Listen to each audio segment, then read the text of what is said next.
We'll go through a simple production example to basically go through the workflow of how the texture layer editor works.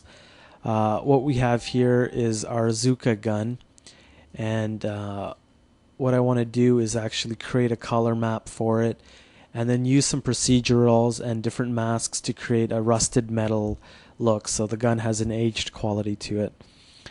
So the first thing we want to do is we're going to apply a simple color map to the gun. So I can create a new layer here. What's a little bit easier is to create a new layer with an image specified.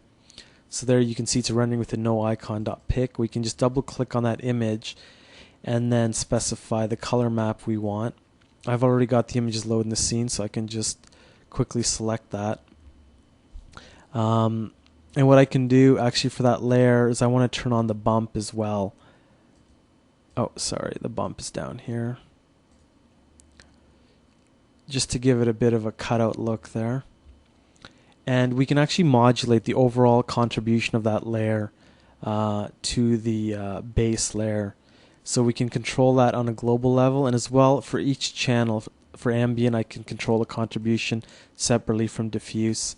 If we want to use that layer on different ports, say like transparency, we can right click on the port and say show all the colors. Now I've got all the color ports available on the Lambert, and we can quickly just map different ports to that layer just by right clicking and going add to layer. And I don't want to add it to transparency, so I'll just go remove to layer. You can right click again, show hide unused, just to keep the UI clean here. So there we've got our simple color channel on our gun. Now we're going to start using some rust textures to dirty up the gun. So let's create a new layer with image. Double click on that. We'll go here and specify our rust picture. And I want to turn that on for bump mapping as well. And let's just set that to something more minimal at 4 is probably good. And let's add that to the ambient as well, since I want to rust on the ambient. So if we bring that up, you can see we're getting 100% contribution from the rust layer. What I really want to do is use a mask to filter out the rust for specific areas. And also the blending mode by default isn't over. What you can do is click on that and you have the option of all the different blending modes you'll find in the mixer nodes as well. So I'm going to use a multiply, just so we multiply the RGB with the previous layer so we get something a little more realistic looking here. And what I want to do is specify a mask now to control where the rust actually appears. And we reveal the rust through the paint in certain areas. And what I can use different procedurals. For example, I'll use the snow shader in this case. And what that does is it basically creates a snow effect on all the areas that face up in the Y direction. And I'll actually use that shader to modulate where the rust appears. So we can right click. I've got various procedures I've been using in on this object already. So I can just recycle them here, or I can actually go to a browser and then get the shader from there as well. So I've got the snow shader there. So you can see now we're only revealing the rust on the Y facing parts of the objects. So we're creating a look as if the gun has been lying in water or something along the top. And we can go in and tune the shader as we want to modulate the actual effect. So in this case, the mask is only looking at the luminosity value of the actual procedural. So adjusting the colors won't make a difference, but leave that at the default values for now. That's not too bad. What I want to do is let's just bring down the bump here. It might be a little bit high for what I'm actually going for.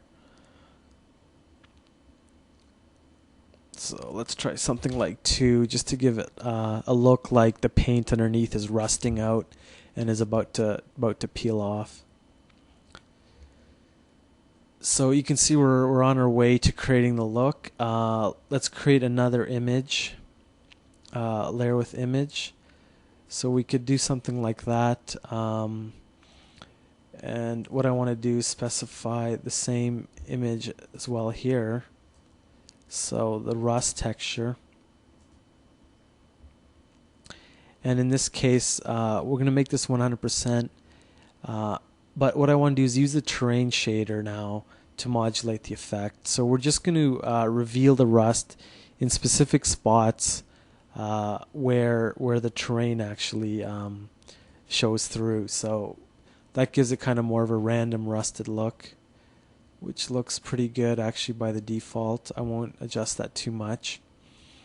So that's looking okay right now.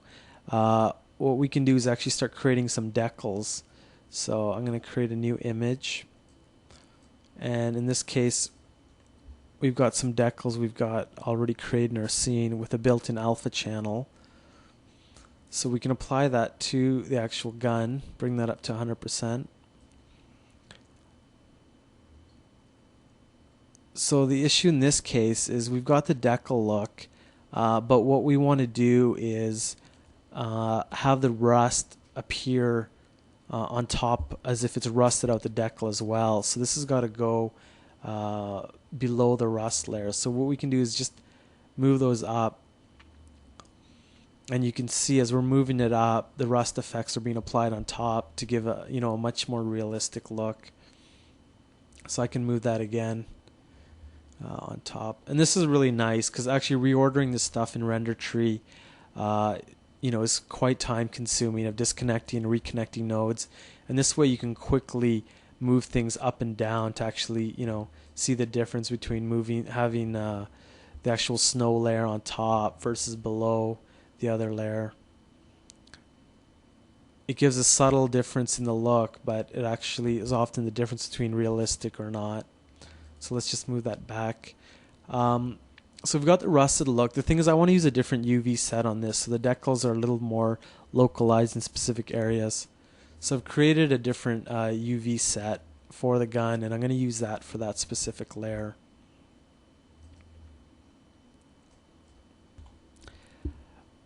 What we can do as well is use different layers. So I'm going to create a new image layer. What I can do instead of creating new images is we can just drag and drop this to a new layer, and that'll get created automatically. So let's just go here, add that as a new layer. And what's happened there is when I clicked and dragged it, we're creating a link to this image. So if we look at the actual render tree, you can see we're sharing the same image between different image clips. So when I actually change the image on any of the layers, it'll change them for all of them.